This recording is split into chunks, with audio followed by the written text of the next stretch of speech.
This is Jatia Zaya M. Amor. Is Juliet Adaya from UMS 2B.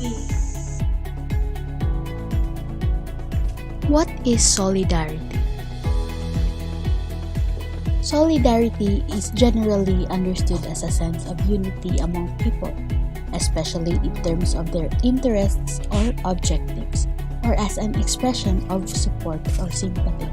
However, as it pertains to community engagement, solidarity as a social phenomenon has been viewed and analyzed in a number of different ways over the years.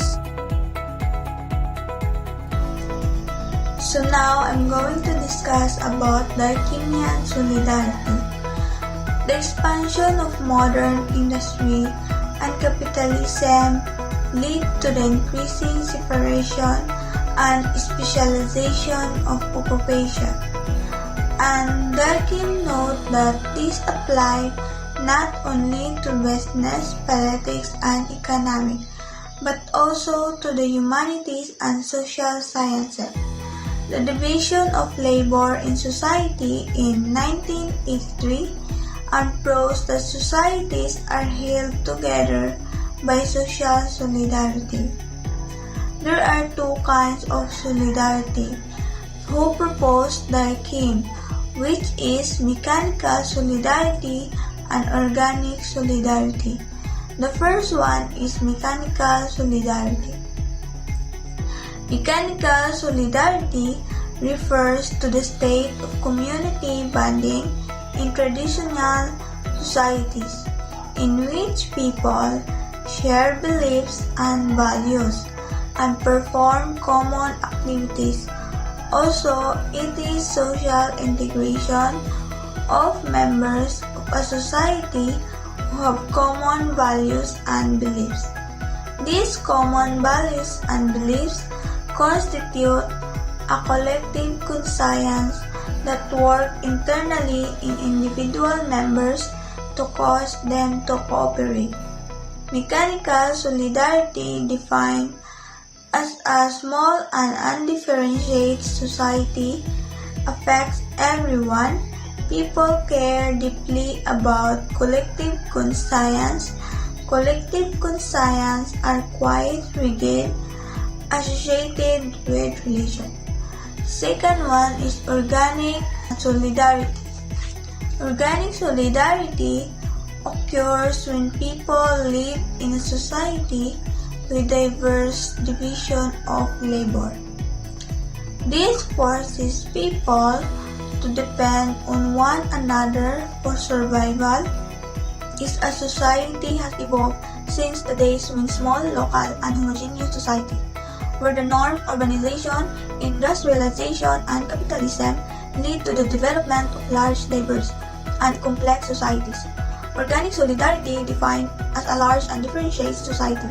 Fewer people are affected, far more flexible and adaptable, less associated with religion. Darkin compared such societies to living organisms. For example, the various parts of the human anatomy have very different functions. Each part is integral to the whole. The main difference between mechanical organic solidarity is that mechanical solidarity is a result of similarities between members of a society, but organic solidarity is a result of the interdependence among of a society. Mechanical and organic solidarity are two concepts developed by French sociologist Emile Durkheim. According to him, the type of solidarity correlates with the type of society. Mechanical solidarity was the type of solidarity we could observe in pre-modern societies, but organic solidarity is the solidarity seen in most modern society. So that's all about Durkheimian solidarity. Hi, my name is Carlos Jamagilos and this is my report about solidarity in contemporary society and transnational solidarity. The human society is constantly evolving.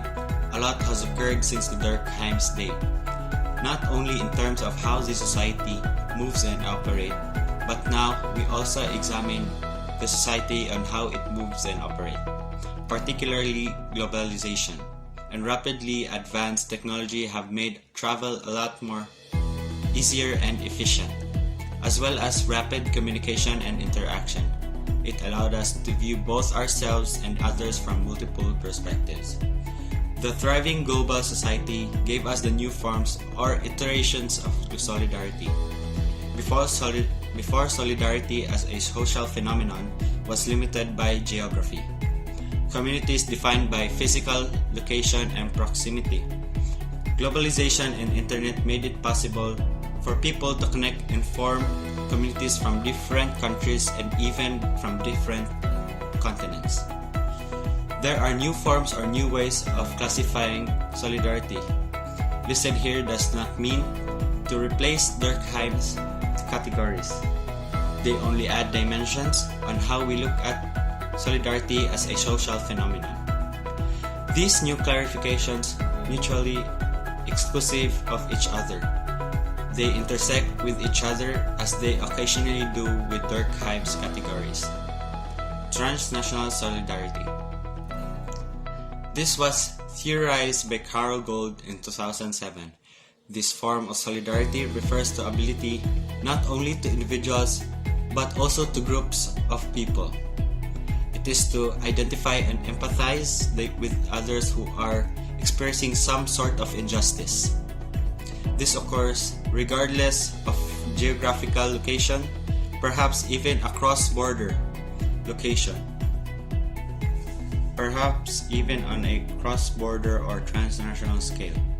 It does not require any notion of a shared identity, only an appreciation and understanding of the said suffering.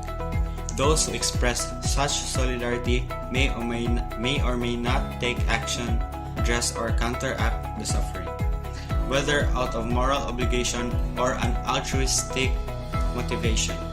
Examples are the humanitarian aid, which several countries donated to the Philippines in the wake of Typhoon Yolanda, or the I Am Charlie campaign that gained a big support on social media as a result of the Charlie Hebdo shooting. Building on Gold's work, scholar Ashley Taylor in 2014 proposed two new classifications of solidarity. This is robust and expressional solidarity. It is based whether or not those expressing solidarity are in a situation or context which compels or obligates them to take certain actions. Gold's work, scholar Ashley Taylor of 2014 proposed two new classifications of solidarity, the robust and expressional solidarity, based on whether or not those expressing solidarity are in situation or context which compels or obligates them to take certain actions. So what is robust solidarity? According to Taylor, robust solidarity has four conditions. Number one is joint interest. So this refers to the shared goals or factors which define or bind a solidary group in which the group's individual members cannot accomplish on their own. So this needs hard work together with a team, together with a group. For example, the employees of a company all have an interest in the success. So however, they will all need together to accomplish this task. So the next one is the identification with the group. This refers to condition of an individual being committed to a solidary group such that or because the group's flourishing is linked to the individual's general well-being. Again, with a previous example, the company's employees are invested to the company's success because it will generally mean that they will continue to be gainfully employed. The next is disposition to empathy.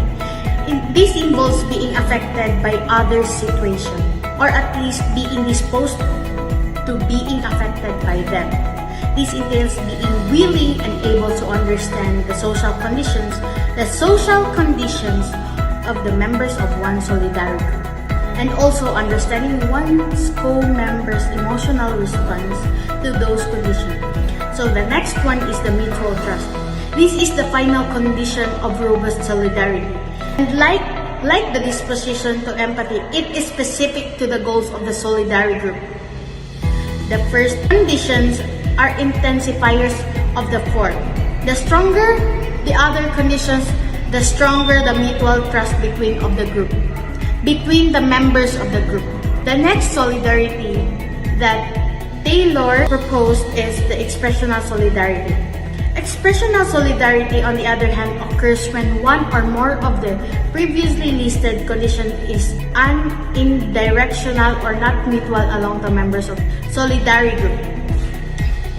The joint interest is no longer joint, but a parallel interest.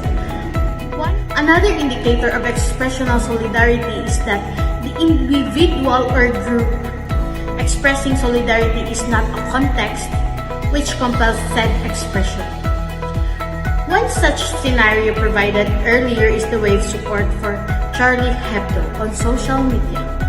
For the most part, the netizens who expressed their sympathy for the victims of the shooting, despite well-being intention, had no direct stake in the goals of the future of Charlie Hebdo as a satirical magazine. Neither they were compelled or obligated by their circumstances to express their support.